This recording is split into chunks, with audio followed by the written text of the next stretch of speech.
Saya akan mengkagumi Gus Dur dari segi fikih. Ketika Gus Dur dilengsarkan dari presiden, yang paling saya kenang dan para ulama seluruh Indonesia, mungkin seluruh dunia mengenang adalah keberhasilan Gus Dur mengelola konflik itu tidak pertumpahan darah. Itu satu prestasi yang insya Allah jadi amal beliau, semoga mendapat ridhonya Allah Subhanahu wa Ta'ala. Karena yang paling dihindari oleh Islam sebisa mungkin adalah jangan ada darah menetes, apalagi hanya demi kekuasaan. Sehingga Rasulullah SAW sampai berdamai ketika terjadi tarik ulur di Sulhul Hudaybiyah. Suhail bin Amr memberi sekian poin, semuanya merugikan Rasulullah, tidak ada yang menguntungkan sama sekali. Tapi Rasulullah menuruti itu semua demi tidak bertumpahan darah. Padahal Suhail bin Amr zaman itu masih kafir. Sehingga menjadi fikih bahwa perdamaian itu harus kita jaga. Sampai ada ayat wa in janahu lisalmi fajnalaha wa tawakkal 'ala Allah. Jika mereka ingin damai, kamu harus menuruti itu. Sehingga damai itu pula yang zaman era Gus Wahid, ketika beliau menginginkan negara berdasar Islam, itu banyak di buku, termasuk beliau panitia 9 persiapan kemerdekaan Pebuki, juga tadi Gus Solahuddin cerita. Beliau akhirnya kompromi juga dengan negara yang berbentuk Pancasila. Kemudian itu disosialisasikan era Muktamar Situbondo, yaitu Kiai Haji Ahmad Siddiq, didukung oleh Gus Dur karena zaman itu beliau kalah sepuh sama Kiai Haji Ahmad Siddiq. Jadi itu fikih yang saya menjadikan pengagum Gus Dur, karena ibadah Darul Mafasid Muqaddamun ala Jalbil Masalah adalah ibadah yang luar biasa. Berikutnya saya mohon sama Kiai Haji Solahuddin Wahid berkenan saya cara berpikir begini untuk Gus Dur. Jadi watak seorang cucu itu biasanya mengalir dari pikiran besar mbah-mbahnya atau leluhurnya. Karena setiap mbah-mbahnya pasti berdoa dzurriatan thayyibah. Mbah Hasyim Asy'ari adalah terhitung sebagai mujaddid, sebagai pembaharu Islam. Kitab ini diterjemah beberapa kali, sebagian oleh Kiai Haji Mustafa Bisri. Dan saya pastikan di antara perilaku atau manhaj Mbah Hasyim adalah, ini saya baca, guru-guru beliau, kemudian ada perilaku yang persis ditiru Gus Dur. Jadi itu bukan sekedar bukan sekedar mitos atau kebetulan. Beliau punya pilihan-pilihan yang dipilih sampai akhir hayatnya. Di sini ada cerita proses Mbah Hasyim ngaji, kemudian pernah ada seorang Jerman mau belajar Islam sama Mbah Hasyim, kemudian ditemui beliau dengan sangat hangat. Ketika sudah mengenal Islam secara detail, ya saya ulang lagi, ketika sudah mengenal Islam secara detail, beliau ngendikan, kamu jangan tergesa-gesa, kata beliau. Kamu harus menerima Islam ini secara al-bayyinah, secara argumentatif, secara logika yang benar, jangan karena terpaksa. Itu pula yang akhirnya Mbah Hasyim mendorong khurriyatul fikri. Orang itu harus merdeka dalam berpikir.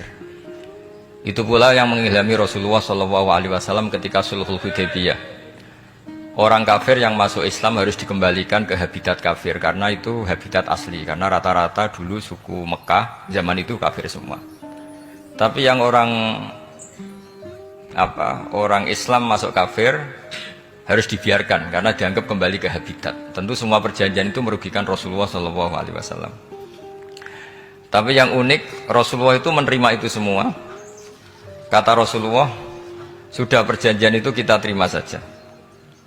Akhirnya perjanjian itu diterima. Kemudian tapi Nabi hanya minta satu hal. Orang kafir Quraisy tidak boleh melarang orang diskusi Islam. Akhirnya mereka diskusi tentang Tuhan, tentang agama, tentang macam-macam.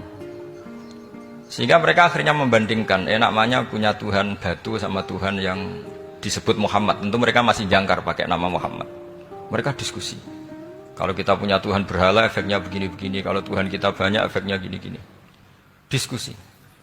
Yatafawaduna fil hadis. Mereka diskusi secara terbuka.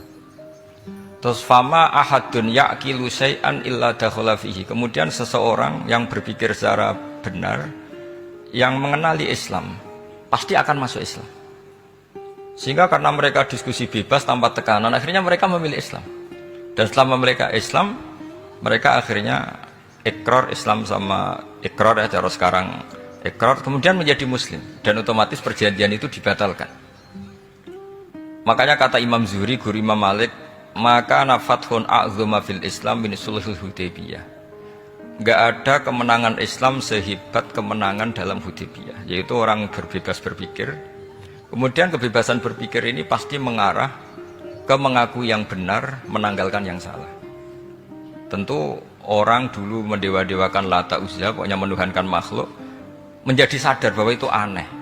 Kenapa kita harus sembah batu yang dipahat, kenapa kita harus menyembah makhluk dan sebagainya. Dan akhirnya mereka Islam. Tapi dulu kalau suasana perang itu keinginan orang hanya ingin menang kalah. Jadi yang kafir itu hanya ingin menang, pokoknya jangan sampai kalah. Nggak pernah berpikir Islam itu apa. Di mana-mana perang itu ya pikirannya menang kalah. Tapi setelah nggak ada perang, meskipun segala perjanjiannya merugikan Islam, orang akan berpikir secara objektif. Makanya fama ahadun yaqilu syai'an illa dakhala fihi. Tidak ada seseorang yang berpikir tentang Islam kecuali akhirnya masuk Islam.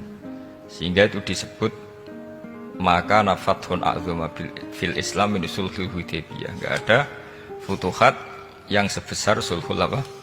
Hudaybiyah. Ini saya baca, tapi ini demi Gus Dur, artinya bahwa pilihan-pilihan itu mulai ada zaman Basim Asy'ari. Saya baca satu-satu ya, mulai kredibilitas ilmu beliau, karena dalam Islam itu harus ada sanad. Saya pernah ditanya seorang ilmuwan, Pak Bahak, kenapa Islam itu harus ada sanad? Kita kan orang cerdas, kan bisa berpikir sendiri, ngapain nunggu pikirannya orang-orang? Gitu. Terus saya bilang, agama itu agamanya Allah dan Rasul. Kalau pikiran kamu namanya agama kamu, bukan pikiran agama, kata saya. Kalau kamu punya pikiran, ya namanya pikiran kamu, tidak agama. Kalau agama itu harus bersanad. Jadi pikirannya Mbah Hashim sama dengan pikirannya Mbah Mahfud pikirannya sama dengan Said Abi Bakar Sato, Said Abi Bakar Sato sama dengan Said Zaini Dahlan, dan seterusnya sampai logika itu sampai Rasulullah Shallallahu Alaihi Wasallam. Saya beri sekian contoh. Pikiran yang kita ciptakan bisa salah, misalnya begini. Dulu misalnya Nabi pernah bersabda, al-qatil wal maktul finnar, pembunuh yang dibunuh sama-sama neraka. Jadi idal taqal muslimani bisayfihima fal qatil wal maktul finnar. Jika dua orang muslim bertemu sama-sama bawa pedang, maka yang bunuh maupun yang dibunuh itu sama-sama masuk neraka. Makanya kita harus syukur sekali Indonesia itu paling menghindari membunuh, karena kalau sesama muslim membunuh itu ancamannya berat, sama-sama masuk neraka. Bukan sekedar diboyong dari pondok Tebu Ireng, itu neraka gitu. Kalau dibayang pondok gampang itu, nanti mondok lain gampang. Terus logika sahabat begini, hadza al-qatil fama balul maktul. Oke ya Rasulullah, kalau al-qatil masuk neraka namanya pembunuh, oke kita terima. Tapi fama balul maktul, lalu dosanya yang terbunuh itu apa? Wong dia korban kok dia dibunuh. Apa jawabannya Rasulullah sallallahu alaihi wasallam? Jawabannya innahu kana harison ala qatli sahibi. Sebetulnya dia juga mentalnya pembunuh, cuma nasibnya terbunuh. Jadi seperti misalnya sampean hasut saya, itu nggak perlu disakeni. Sebenarnya sampean yang inginnya ya menggusur saya, cuma nasibnya tergusur gitu. Makanya kalau ada orang rebutan pacar kok kalah itu udah usah disakeni. Sebenarnya mentalnya dia perebut gitu. Cuma nasibnya kalah gitu.